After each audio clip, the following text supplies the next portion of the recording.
Hello, everyone. Thank you for joining our session, Solving Your Top 5 Mobile Workforce Challenges. Before we begin, we have a few housekeeping items that we'd like to cover. A link with today's session's recording will be made available to everyone. Should you have any questions for our speaker, please submit your question by simply using the chat section of the GoToWebinar console. All questions will be answered during the QA portion of the webinar. With that, I'd like to introduce our speaker, Matt Fairhurst, CEO and co-founder of Schedulo. Matt brings over 10 years of product and UX experience. Prior to founding Schedulo, Matt held a number of leadership roles in marketing, consulting, and design in the enterprise software and manufacturing sector. Without further ado, here's Matt. Thanks, Aya, and thank you everyone for being on the call, whether it's the morning or in the afternoon, depending on where you're calling in from. I appreciate you having a listen to some of our experiences and our learnings over the last 3 years that we've been working with mobile workforce companies and solving, both field service and mobile workforce scheduling and mobility problems within the enterprise. As I said, we've worked with customers quite a bit in the last 3 years across many different industries and verticals, right from healthcare through to cleaning companies and traffic management, security companies, financial services companies. All these organizations have people out in the field that they're scheduling and mobilizing work to achieve the service or the sale or whatever it is that they're delivering in the field. And it's been really interesting to spend time with these customers and these organizations over the last 3 years and really learn and get an understanding of what are the pain points that they face as companies and organizations with this kind of workforce, one that does not sit behind a desk but goes out and does things remotely or in the field and travels from job to job. And there's certainly a flow as an application. We focus on some very distinct parts of that challenge within these organizations, and we integrate really well with enterprise systems like Salesforce, for example, to really close out some of the challenges that we've seen and that I'll describe later on in this webinar. But one of the things that we'll talk quite a bit about today is that first moment of service, and this is that initiating point where either an internal stakeholder or your customer or someone else initiates the demand for work. You could be selling something or servicing something, and that's really that moment where someone picks up the phone and initiates the request for someone in the field to come and do something or be somewhere at a certain point and deliver a service. And it's important that you can solve scheduling and availability understanding problems right in that first moment of service to achieve the best result that you possibly can, as soon as you possibly can. And we'll talk a little bit more of that today. Our application then covers a scheduling and assignment challenge where not only do you want visibility and understanding during that first moment of service around when you have the capacity as a business to deliver these services, but also who is best fit in your business compared to others within the organization to do that work. And once that's established, then dispatching that out to the worker, to their mobile applications so they can perform the work in the field, and whether that's taking photos or just updating data or traveling to get there on time or filling out very complex forms. The other side of our application is dedicated to that worker in the field, giving them all the tools they need to get work done. And finally, the end result is hopefully a really happy stakeholder or customer, that person that initiated that service in the beginning, the person that you worked with very closely to give them immediate feedback around the capacity of business to deliver service or planned work ahead of time, making sure that they're really happy with the service that they were delivered, be it in the field or just because of a wonderful immediate experience in that first moment of service.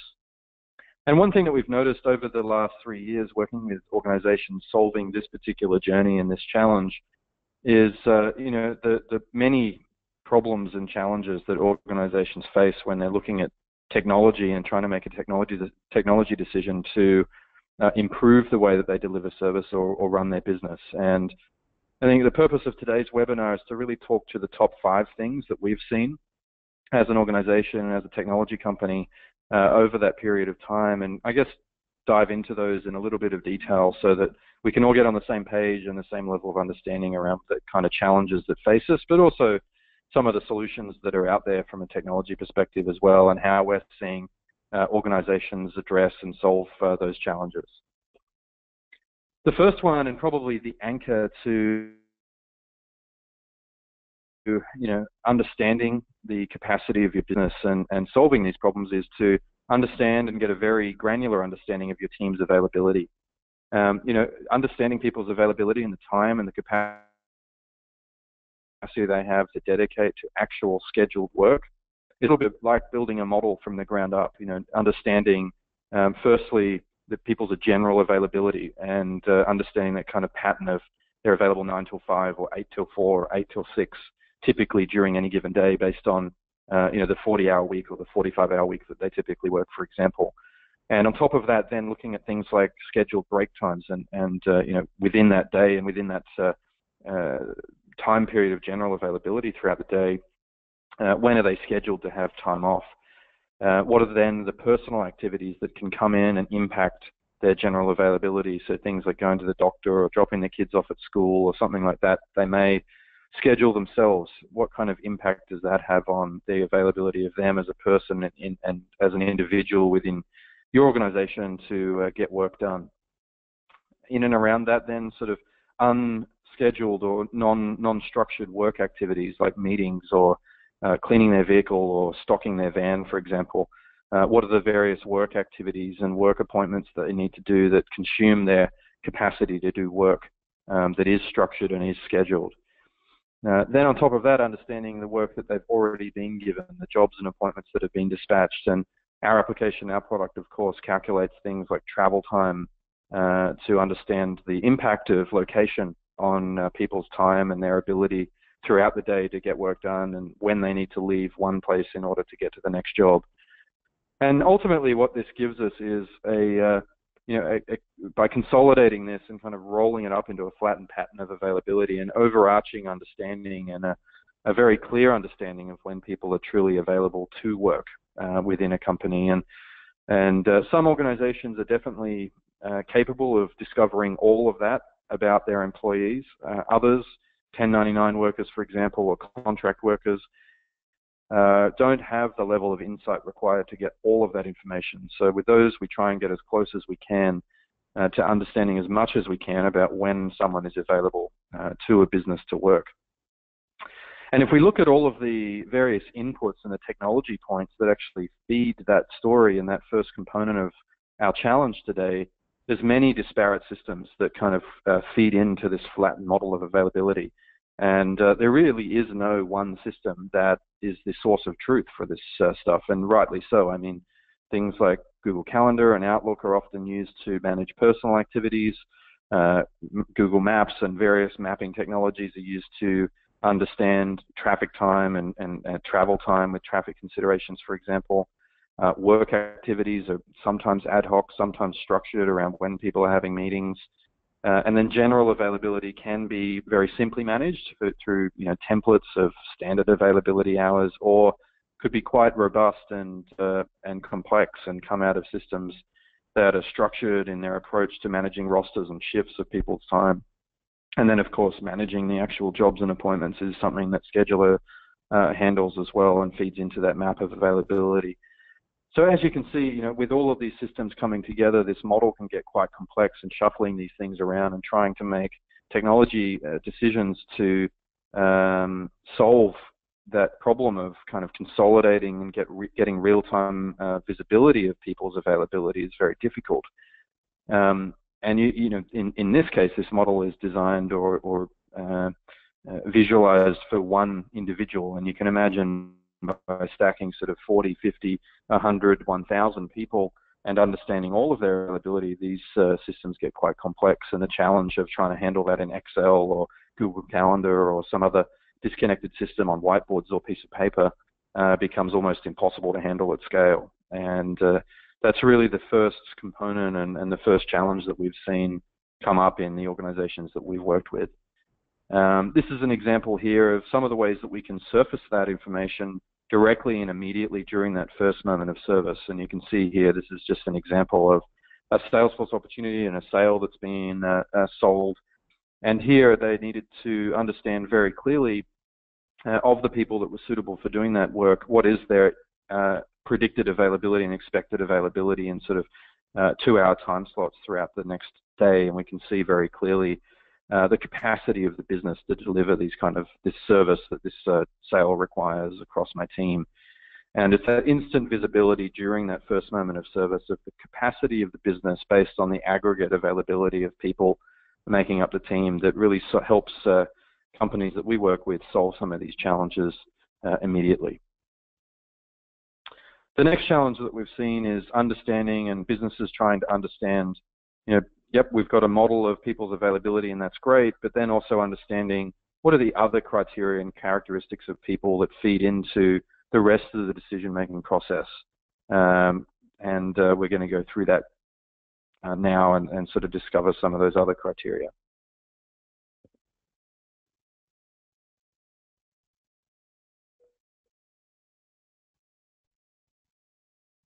Certainly the second part of the challenge, or a second challenge that we see across our businesses, is taking that availability and with an understanding of that first moment of service, and then applying a whole bunch of criteria to find the best team member to perform work. And often this can be a very difficult choice. Understanding the availability of people and the capacity of the business is certainly one paradigm here. But once you understand that, then looking at maybe the 4 or 5 or 500 people that are available to do a piece of work at a certain point in time, and saying, well, what are the other criteria and what are the other rules in my organization that I need to understand in order to allocate that piece of work successfully to an individual.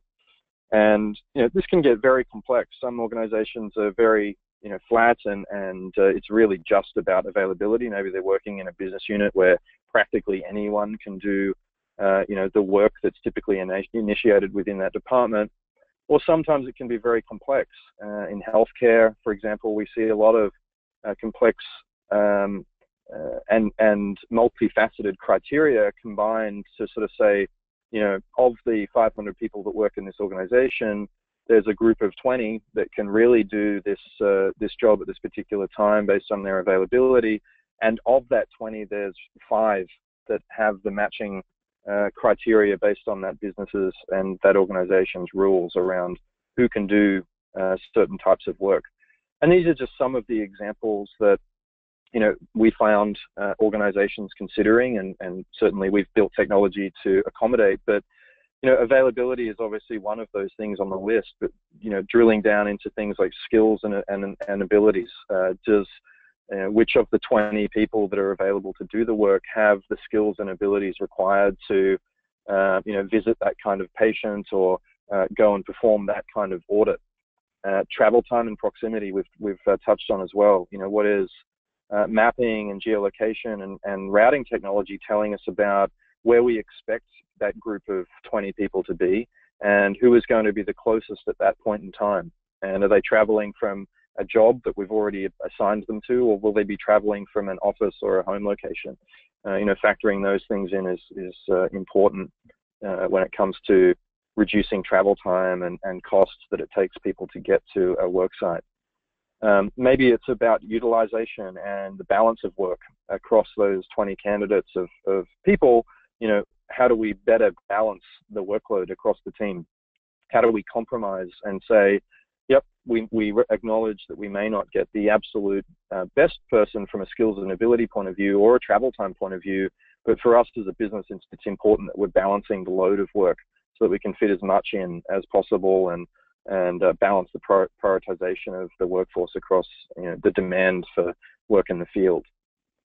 Does the group of people and individuals within that group have a history with the customer or the recipient of the work? Do they have a familiarity? And particularly in healthcare and non-profit community services, we see a lot of this where a familiarity with the family or the patient or the record historically is very important to making sure that you as an organization can deliver the best service that you possibly can. Blacklisting and whitelisting, perhaps there's people within that segment of 20 people that the customer has requested specifically not to service them or not work with them, but conversely, maybe there is a small segment that they've said explicitly, this is the only group of people that I can work with in your organization for a whole bunch of different reasons, and one of them might be things like certification or location scoring, with workplace health and safety and workplace induction becoming more complex and robust in the workplace. Often particular work sites require anyone that enters that work site to be inducted on site and go through a training exercise or a workplace health and safety exercise. So looking at only those people that have performed that activity or training, for example. Team member type and category, and this is similar to your utilization and work balancing. Who do we want to prioritize in terms of our full-time versus part-time people in the field versus external third-party contractors, which is cheaper and which is also going to provide the greatest utilization of the people that we care most about getting work in the organization.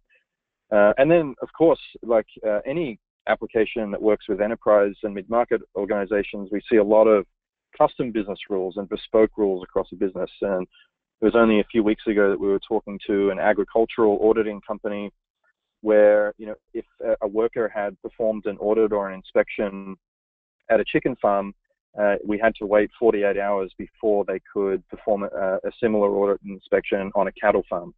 And that's a pretty unique rule that, really applies to that industry and to their business in a fairly unique way. But as you can see, the overall complexity of bringing all this together can be quite significant. And, organizations often struggle to conceptualize not only availability and provide that real-time view of when people are available, but combine that very deliberately with business rules and drivers that, make sense across that criteria.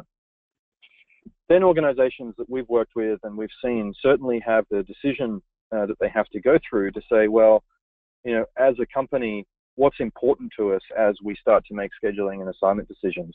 And some of those criteria are going to lend themselves more to customer drivers, things like whitelisting and blacklisting, or customer preference or account history, skills and abilities, certifications.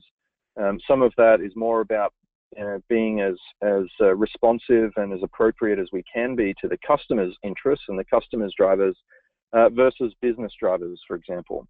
Reducing travel time or maximizing utilization is an example of where some organizations choose to swing the opposite way and drive for absolute efficiency or absolute optimization so that the cost of their workforce and the cost of their service delivery is being driven down as much as possible. And where you sit on that sliding scale, on that spectrum, is very important for businesses to consider. How do you adopt technology to facilitate where you sit on that spectrum? Sometimes organizations, in a call center, for example, where they're scheduling people to come out into a home or go out into a business, prefer to automate the process. And certainly when it comes to business drivers, like calculating the most efficient route for 20 people to visit these 50 jobs and that kind of thing, there are ways that can be automated, and there's technology that can be used to automate those processes and automate those decisions as a job comes in. And we've got some fantastic customers all over the world that have built really impressive systems to take a device alert off a piece of machinery, for example, and without any human touch, dispatch it out to the right technician based on automating some of those business drivers and business rules, which is pretty impressive. Others, though, prefer and are more suited to a user experience in a call center that really visualizes this information. And just like we were sort of visualizing people's availability, making sure that you can factor in these various business rules to give them a very clear presentation of who's available and who is the most sorted or preferential to schedule and assign out to this piece of work, either depending on business drivers or customer drivers. And I think that paradigm is very important to consider when you're thinking about the other criteria other than simple availability or complex availability as it comes to scheduling and assigning your workforce in the field. I think the third thing that we regularly see is that scheduling is not an isolated process in the business. It's certainly not disconnected, or it shouldn't be disconnected from that initiating business process. But often when we talk to customers and we talk to organizations and we sort of see that, to no fault of their own, other than technology hasn't been available to them, for maybe 10 years they've been using Excel or pieces of paper or whiteboard to really figure out how to connect that first moment of service to a scheduling process. And something we often see is that departments and organizations or business units within a company start to spring up just dedicated to scheduling a mobile workforce. And often part of that fragmentation and isolation of a scheduling process can lead to the thought process and all of the decision making that goes into finding the right person a bit of a black box. And if we think about that first moment of service and the demand for work, whether it's coming from a customer because you're doing a recurring visitation in a home or a recurring service on a piece of machinery, or you've sold something, you've sold a solar panel that needs to be installed, or you've sold an audit or an inspection or a pre-sales home inspection, for example, or you're responding to an immediate service request from a customer. Something's broken or someone is ill and you need to go and respond to them in the home. That's the initiating first moment of service. That's the demand within your organization to actually mobilize your workforce. And if people that are performing and responding to within the capacity of that first moment of service are then sort of passing it over to this black box department to say, hey, here's my need, and these are the various kind of paradigms behind that need. Tell me when I have someone available to go and do this, service or do this thing. Sometimes we've seen hours or days later a response coming back, sort of based on consolidating all of this activity and opening up Google Maps and calculating travel time manually, and then plugging that into Excel and figuring out all these other paradigms on pivot tables. And again, sort of due to not knowing that there was technology available to them, are sort of building teams of huge amounts of domain knowledge in a couple of individuals' head around who are the right people to schedule to the various kind of work that's coming through. So part of our sort of, I guess, challenge that we work with and that we present to customers and present through our technology is how do we, create a very clear line of sight right from the field and that mobile worker in the field all the way through to those individuals within the company that are working and responding to that first moment of service. How do you provide real-time insights or even immediate results from selling something and actually scheduling and assigning someone because you know precisely when they're going to be available, and communicating that to your customer or your stakeholder immediately?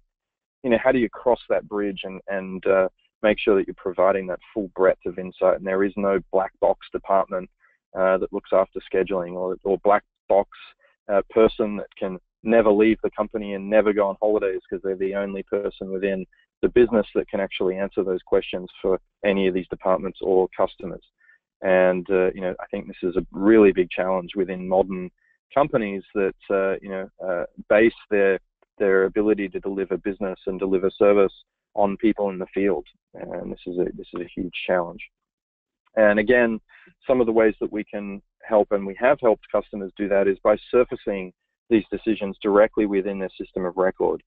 Connecting technology that's used to manage that first moment of service. So is it CRM or an ERP process or an invoice or a case, for example, in some system?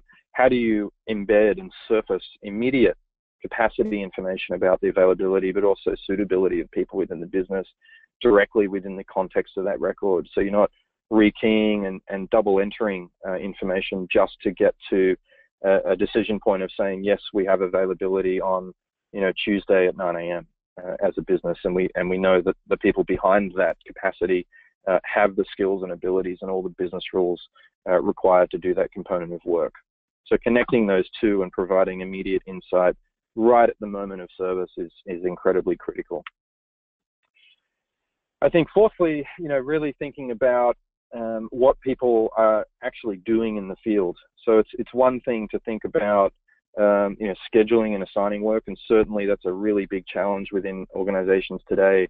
But then subsequently thinking about how the workforce actually deals with that information. Once a job has been dispatched or an appointment's been assigned to someone, what do they actually do with that? Do they pick up a clipboard and say, yep, I'll come and report back to you at the end of the day or the end of the week with all of the outcomes of this work?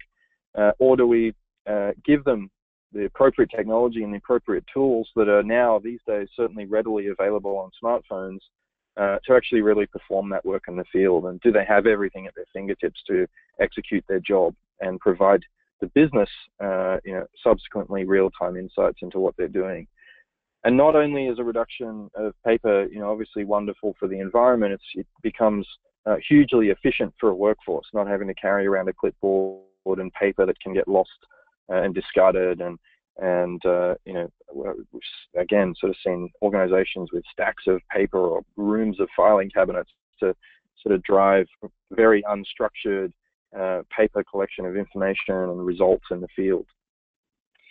So we've already established the when and the why and the who of the individuals that are going to perform this work through that first moment of service, and providing scheduling insight and either automating that or providing great visualization to do so, great technology. But looking at the breakdown of what people do on a mobile device when they're starting to solve these challenges is looking at, what are the kind of table stakes or the universal functions available with technology today to start thinking about, some of the interesting functions, but also data that you can get from a mobile device. And of course, being able to synchronize it with their calendar and looking at an agenda of their day and figuring out or instantly recognizing what they've got to do on any given day or any given week or month is important. Being able to submit and manage their own availability, so communicating back to the business in real time and feeding back, things like those workplace activities. I'm in a meeting, or I'm washing my car, or I'm replenishing my van, or something like that.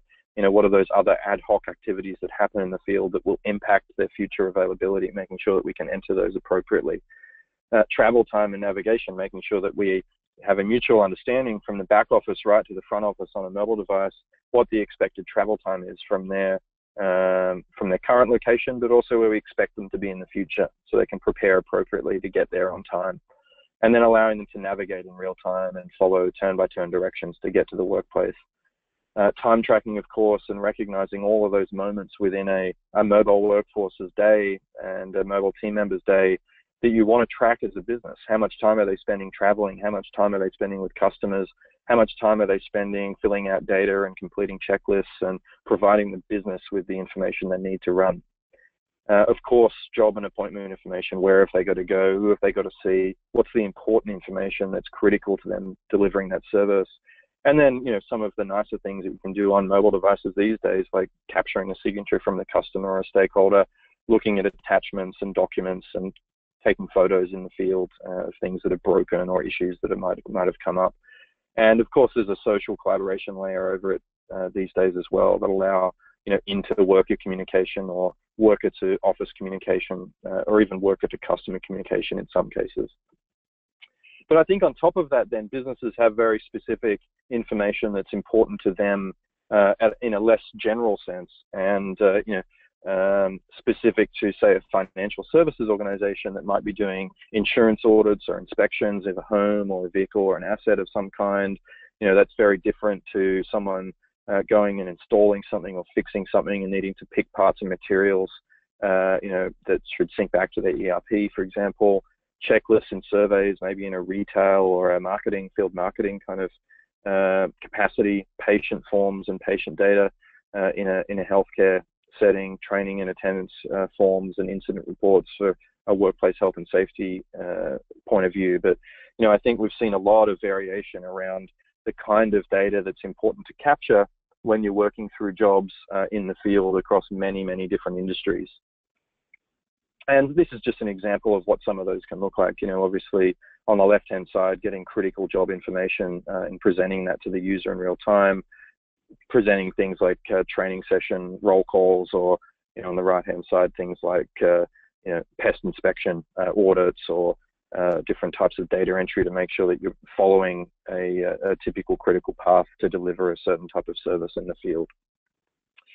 So once we've actually completed that journey, we've gone through that first moment of service, we've looked at their availability, we've managed to find the most appropriate person based on either customer drivers or business drivers. We've gotten that work out into the field and dispatched it to a mobile application that's allowed us to collect a whole volume of information and data.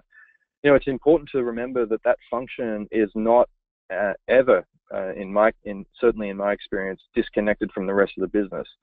scheduling and then the data that's collected in the field is very, very rarely isolated from what's actually happening in the rest of the organization, whether it be CRM or ERP or that service management component, or people selling something and needing information back from the field, or maybe it's just an internal operation. Did you go and install that piece of IT equipment correctly and show me a photo of it installed on the rack, for example?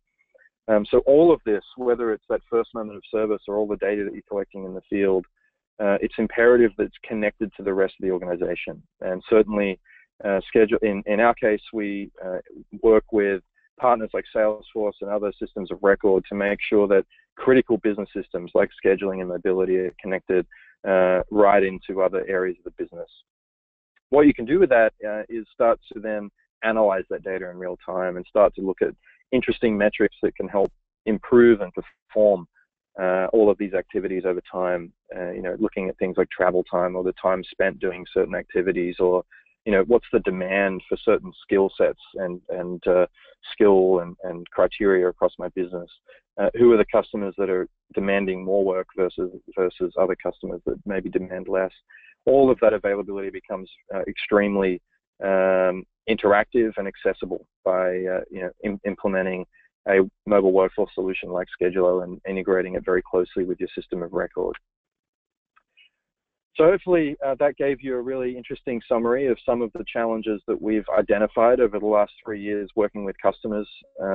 We love working in this space, and I think it's an incredibly interesting and a rapidly changing space of technology. And I think the world of field service generally is changing. Organizations are adopting technology across the board.